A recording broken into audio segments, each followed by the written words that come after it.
So they need to know about the name of the company. Also, there is a company like this where we are required. So what we have done is, go to the village with the doctor, conduct a health camp there. That's not nothing to do about the company. But there we said it's VMC. After 2-3 days, our HR guys go there. We need 50 women to work in our company. What company? VMC. Oh, we heard about it. So they are ready to come. That is the way we attracted people. Wow. Brilliant. Second, at the manager level, we find that we do the engagement of employees after one joins our company. But we said no. Let us do the engagement activity from the day he takes the offer. We started doing that. So there's always at the senior level 2 months, 3 months gap between taking the offer letter and joining. So during those 3 months, either he gets another offer or his own company will tell him, I will match the salary, the position, the responsibility, why don't you stay back? And he thinks known devil is better than unknown angel, so he stays back. And we come to know about it only after 3 months. We waited for 6 months to give the offer letter. And after 3 months, he says, sorry, I am not coming. That too after we call him. So for 9 months, we didn't have a position. No person for the position. So we said, let us start engagement activity from the day we give the offer letter. We started doing that. The conversion has improved like that. The day we give offer letter, if he is in Hyderabad, I call him for a drink after a week or 10 days. With the 2 of my colleagues and he comes. Even if he wants to go, he feels hesitant that he already took a drink from me. It becomes difficult for him. Oh, we do psychology. Yes. And then if there is a small get together, we call him also with his wife. So again it becomes a problem. So the engagement which we normally start after joining, we started this from the day he takes the offer letter. So the conversion has become much better. We are happy with both. Okay, I had copy. I'll add one example to Mr. Pratap. What he mentioned is, the difficult scenarios when we go back to the operations team and tell them what the reality of the market is. So the recent example that I can quote is, we had a requirement of hiring 50 people in 30 days.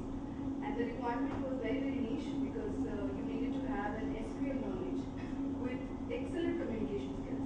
And that you won't get that the source pool is very, very scarce. Now we looked at various channels, and then we got about 1,000 plus profiles. Conversion rate is 0 because I will not get somebody who's really good in communication skills to interact with the US customer and a knowledge of SQL. And I had, we have been giving an ideas to them that let's get the people and train them internally on SQL. But the operations team were like, no, we can't apply that path. We have to just go and train the people. The requirement of the role, what operations guys think and what the recruiter feel is two different things. Calibration is a must for any hiring prospect. So yeah, that is one challenge we obviously face because getting people on board with very limited time and the scarcity in the market. Yeah. I think while Sakar and Saurabh and Rekha mentioned about the machinery that is available for them to be able to hire resources, and as Kumar mentioned that they don't have the machinery. We neither have the machinery and nor we have the resources. So for us, it's a great challenge in terms of hiring because certification has to happen for years, and there's nobody certifying in India. And one of the areas which we work on is medical coding, which I think a lot of companies in India were doing medical coding, including Apollo Industry and even. Even that certification, which used to happen in India, has been now being taken back to the US. So that's a great challenge. But having said that, I think what Vinay mentioned about how do we get the maximum out of existing resources. Right. So what we did internally at Amphibia was, and this is not top down. So what we did was we got all the people together in the organization. We got them into a room and said, right, tell us how many of you know who is your customer. Right? And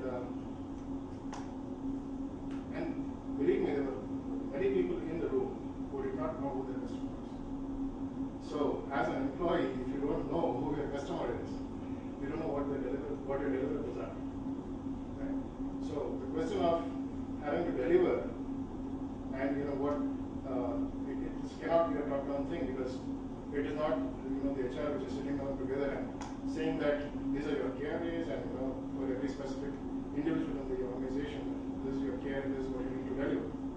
Unless and until the person puts down his KRAs for himself and understands that, right, this is my customer, this is what the expectations are, right, the person will not be able to deliver. So, interesting thing is, this morning I was just getting excited to be here, because it was something which is very close to my heart, and I was talking to my daughter this morning and said, Beta, what do you think, how can you improve your performance in school, or your classmates' performance? So I said, what do you do in school? So she said, Dad, we have unit tests, then we have monthly tests, we have quizzes, we have surprise tests, and then we have a term test. And all these marks are actually, you know, captured, the scores are captured, and then evaluated, and at the end of the year, and it's it's a continuous cycle that happens. And at the end of the year, an aggregate of all this is taken for them to tell them where they stand, how they perform. And I think any organization is not different from a school. So I think in every organization, as long as we look at a continuous review process, a performance evaluation process, a feedback mechanism, I think basis that we can obviously ensure that we are assessing people and providing them opportunities to grow. So that's my to a little distant from the employees, that we were sitting on ivory tower and selling things on our phones. So we want to kind of get employees involved a lot more in what we do. So some of the things that we have used a lot of technology interventions. One is we started putting all instantaneous. People like it, they don't like it. And second was about choice. Because the other thing that we realized is people want choice. So anything that we're doing, so if it's a gift for the employee, we have a budget, we source maybe 3 choices, give it to people, whichever receives the highest score, we go with it. So then, slowly, the involvement kind of started increasing quite a bit. And we started a listening post, which is again a technology tool where people can give any feedback, and we have an anonymous option also. So if you don't want to give, so all this was basically channeling in more connect with the employee, because you're hearing a lot more from people. And we also started doing stay interviews, which we do during the anniversary. Whenever somebody completes an anniversary, we have an interview with them. But instead of doing exits, which are, which you can't do much to, for that person themselves, we started doing anniversary-based interviews. So more to do with, how do we improve our culture, what's working, what's not working, those kind of things. And then we put a pulse survey, both the formal as an informal. Formal one was done every 6 months, and the informal one was to the business partner. So I think a collective, kind of sense of things of thing. And so now at least we're confident that we have a good hold of what employees think about various things that we do. And it's not like I will work, wait for an ESAT which happens once in 1.5 to 2 years to get to know. We have a sense of what it is. We know what they feel. Sometimes we may not always do what they want, but at least we know, where the pain points are, what they like, what they don't like. Number one in the country. In fact, we used to control around 80% of the market share. And maybe arrogance to say, but I'm there. I don't have 1, 2, 3 like that. Okay. Actually, what happened 10 years, the company enjoyed that kind of stature in the country. And as the cellular market is picking up, the biggest challenge what we faced is from the leadership role, the two. We moved into a space called transaction terminals, where the product was quite high-tech product. The second, the customers, very varied customers. The product to solutions where exactly we are operating. And my nearest competitor, so-called, is an $8 billion company. I'm a 100 crores company. The $8 billion company had headquartered in the US. Okay. I think the biggest challenge for me is from a company who's operating as number 1 to suddenly I was coming to a space I have to speak to my, my customer, a company like Nestle, a company like Coke. I come to think about my biggest challenge about how my manpower can take this challenge of transform themselves to a company of a low-tech product and a number one position to a high-tech product, and product to solutions. I tell you, in fact, this is I know most of the product companies face this kind of challenges, but number one, a challenge about if you rate high, about 8 to 10.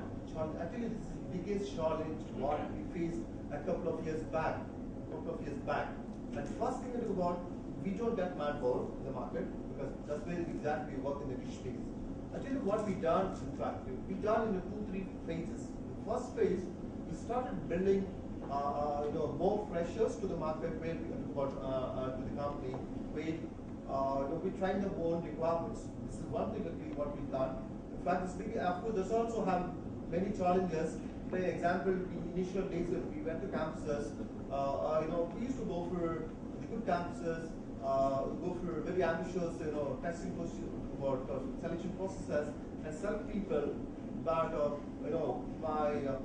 we used to issue around 10-15 offer letters. Hardly one of the guys used to join because the camps where I go, where I want to pick the best people, where other companies also come. Take an example like Satyam, Infosys comes there, Satyam comes there, TCS comes there. Where I stand? So positioning of the organization is becoming a challenge compared to the.